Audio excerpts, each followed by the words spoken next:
आज का टॉपिक है हमारा simultaneous equation of the form. देखो दो फॉर्म्स आपको यहाँ गिवन है, P1 dx Q1 dy plus R1 dz equals to 0, P2 dx Q2 dy R2 dz। यहाँ P1 P2 Q1 Q2 और R1 R2 ये आपके पास क्या है, function of X Y Z है।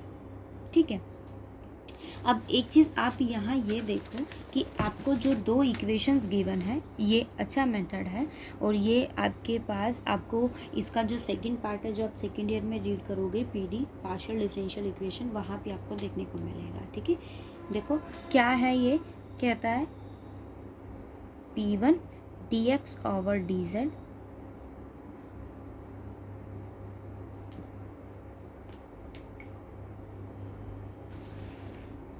देखो क्या इक्वेशन आपको गिवन है, यहाँ दो इक्वेशंस आपको गिवन है, P1 dx plus Q1 dy plus R1 dz equal to 0, and the second one is P2 dx plus Q2 dy plus R2 dz equal to 0। ये इक्वेशन आपके पास यहाँ गिवन है।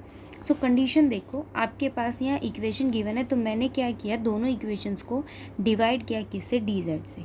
सो वैल्यू आपके पास फर्स्ट इक्वेशन क्या form करेगा, P1 dx over dz plus Q1 dy over dz plus R1 equal to 0, and the second one is P2 dx over dz plus Q2 dy over dz plus R2 equal to 0। ये equation है। अब आप दो equation मेरे पास यहाँ आई है, एक equation आपके पास ये है, and the second one is this.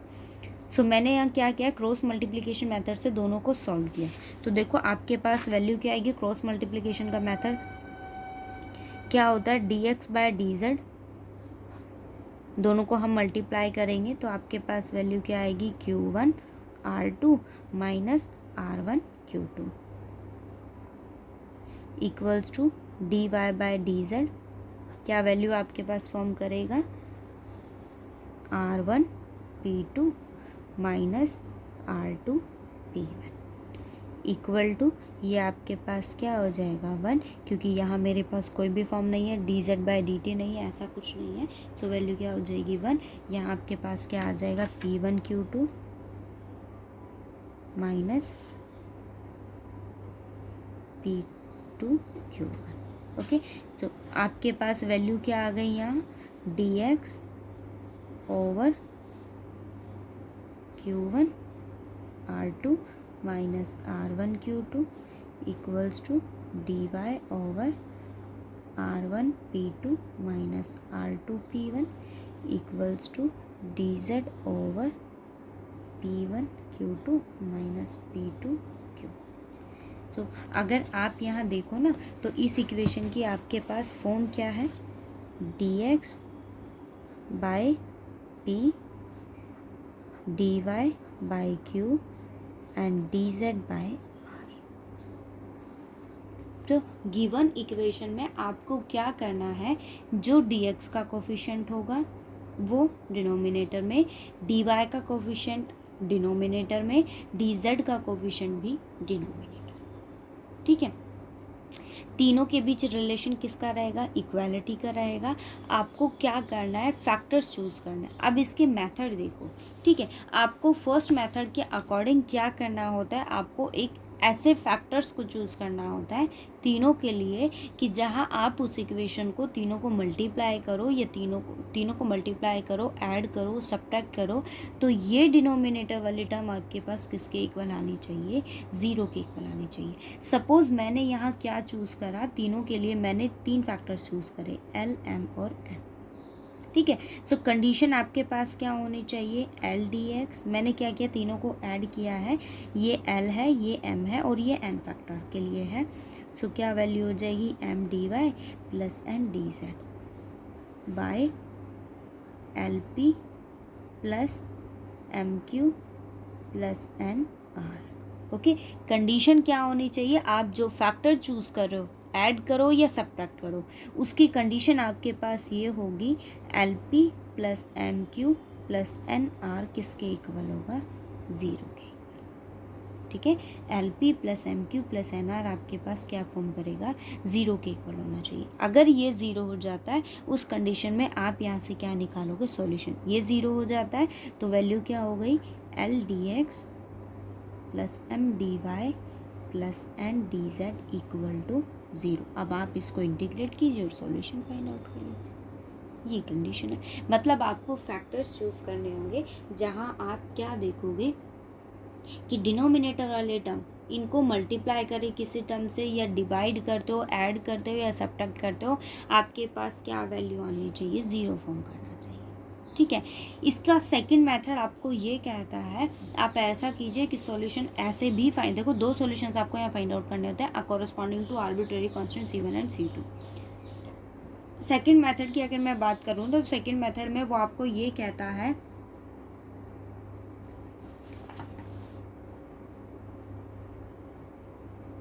Second method की अगर मैं बात करूँ ना, तो सेकंड मेथड में आपके पास ये कंडीशन होती है कि आप ऐसा कीजिए, अगर आप कोई फैक्टर एलिमेंट को ऐसे चूज़ नहीं कर रहे हो तो आप एक काम कीजिए कि आप क्या कर सकते हो, 2 फैक्टर्स चूज़ करो, कोई भी 2 फैक्टर्स। सपोज़ या तो ये 2 चूज़ करो या ये 2 चूज़ करो। उन 2 फैक्टर्स को आप अगर इक्वेट करते हो, इक्वेट करने के बाद अगर आप मतलब किसी 2 फैक्टर से अगर आप सॉल्यूशन फाइंड आउट कर सकते हो, बट उसकी कंडीशन ये होनी चाहिए कि उनके पी और क्यू में से कुछ ना कुछ कॉमन आना चाहिए। जैसे अगर मान लो मेरे पास यहाँ पी और क्यू की वैल्यू आ जाती है, सपोज अगर आपको इक्वेशन कुछ ऐसे गिवन है,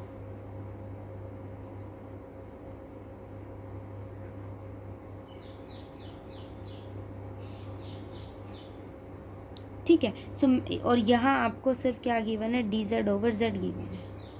ठीक है जी, तो मैंने क्या किया, यहाँ इन 2 फैक्टर्स को चूज़ किया।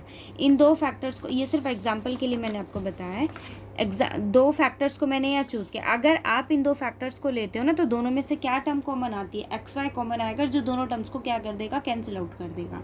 सो you have D X over 1 and D Y over X. ये y है, derivative with respect to y, but ये क्या है, x। तो मैंने क्या कर दिया, क्रॉस मल्टीप्लाई कर दिया, x dx equals to dy।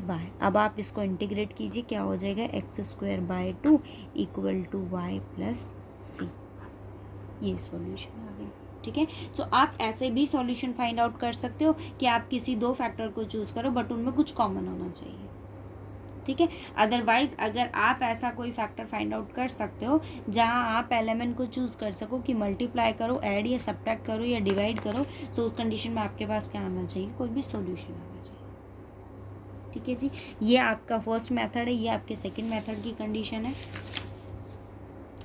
और जो जनरल इंटरप्रिटेशन मेथड है वो आपको क्या कहता है, For the solid geometry, we know that the direction cosines of the tangent of a curve are proportional to dx, dy, dz at any point x, y, z। और वो proportionality मेरे पास क्या है, dx।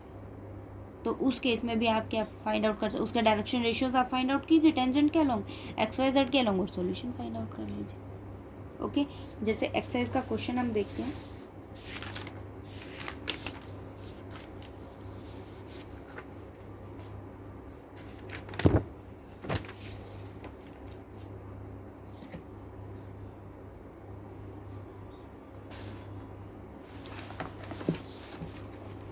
सेकंड क्वेश्चन देखो क्या कहता है, dx over x y² minus z², dy over minus y z² plus x² and dz over z x² plus y²।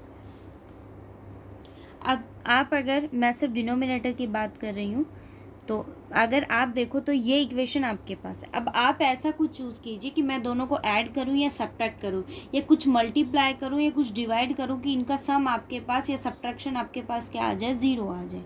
सो अगर आप देखो ना, तो ये मेरे पास क्या है, XY² minus XZ² minus YZ² minus YX² ZX² plus ZY²।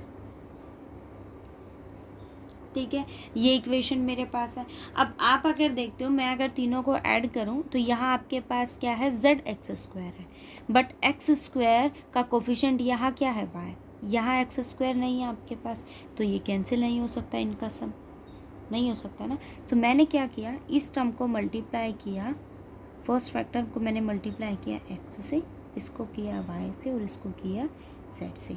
तो क्या इक्वेशन आपके पास बनेगी, X D X Y, first मैं आपको मल्टीप्लाई करके दिखाती हूँ, फिर हम देखेंगे कि आपको ऐड करना है या सब।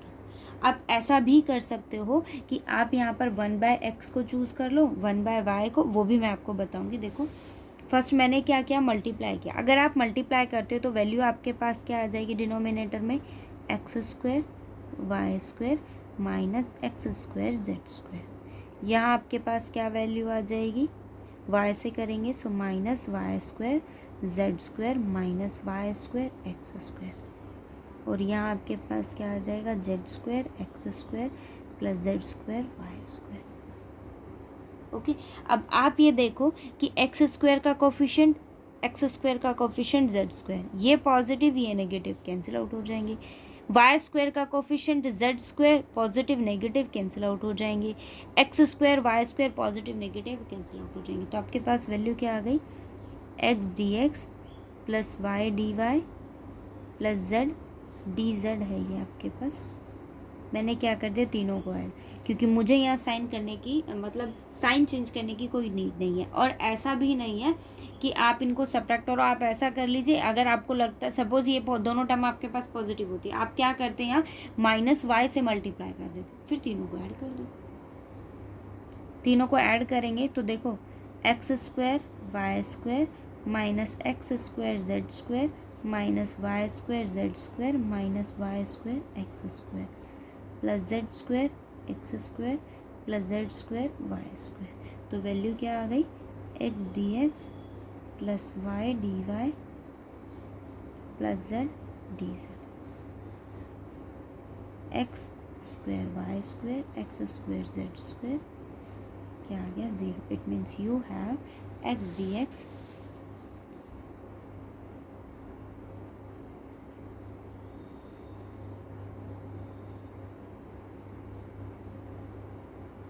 इंटीग्रेट करो, सो इसका इंटीग्रेशन आपके पास क्या वैल्यू देगा, एक्स स्क्वायर बाय 2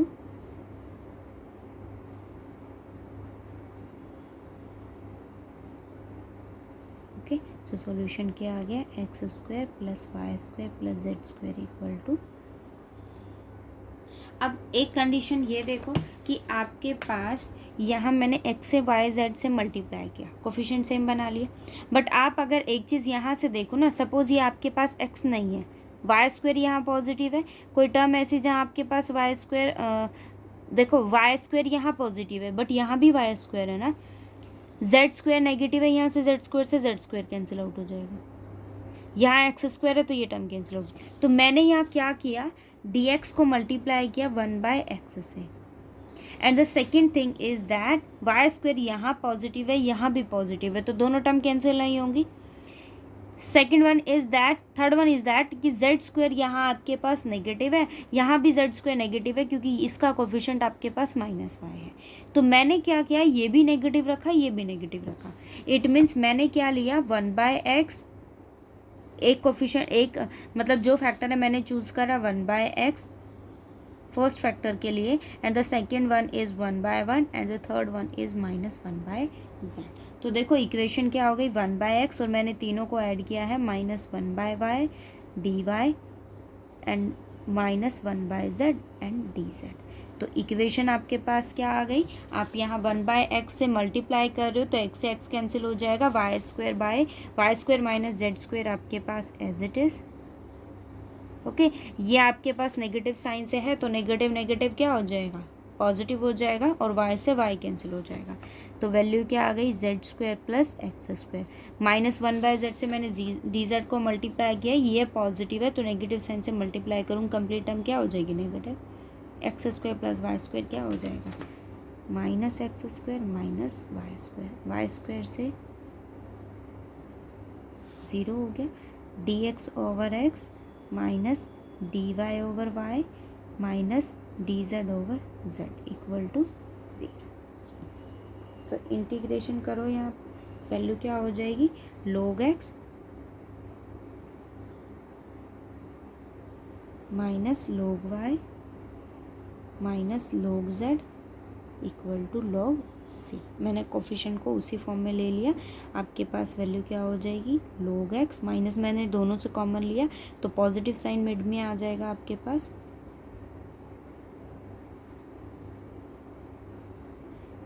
ये क्या हो जाएगा, minus log yz equal to log c।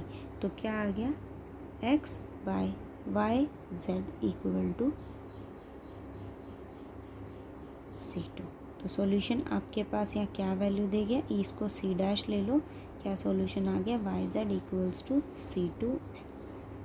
दो सॉल्यूशन आपने फाइंड आउट कर दिया, ठीक है। ये सॉल्यूशन हो गया आपके पास। मैंने इसको C डैश का नाम दिया, फिर मैंने इसको y z equal to x, आप चाहो तो ऐसे भी सॉल्यूशन को रख सकते हो, कोई प्रॉब्लम नहीं है। वाई जेड क्या आ गया, C2x आ गया। ये दो सॉल्यूशन आपके पास एग्जिस्ट कर गए। ओके, ट्राई करना और फिर अगर कोई डाउट हो तो मुझे बताना। जैसे अगर आप इसको देखो ना, ये 6th question, dy bye 2xy है, dz बाय 2xz है। अगर आप इन दोनों को चूज़ करते हो ना तो 2x से 2x कैंसिल हो जाएगा, dy by y dz by z। एक solution log y equals to log z plus क्या आ जाएगा, log c1। तो एक सॉल्यूशन आप यहाँ से फाइंड आउट कर सकते हो और एक सॉल्यूशन आप चूज़ करो कि यहाँ से क्या वैल्यू लो कि ये टर्म आपके पास कैंसिल आउट हो जाए और सॉल्यूशन एग्जिस्ट कर जाए। चूज़ करना, किसी में अगर डाउट हो आपको तो फिर मुझे बताना।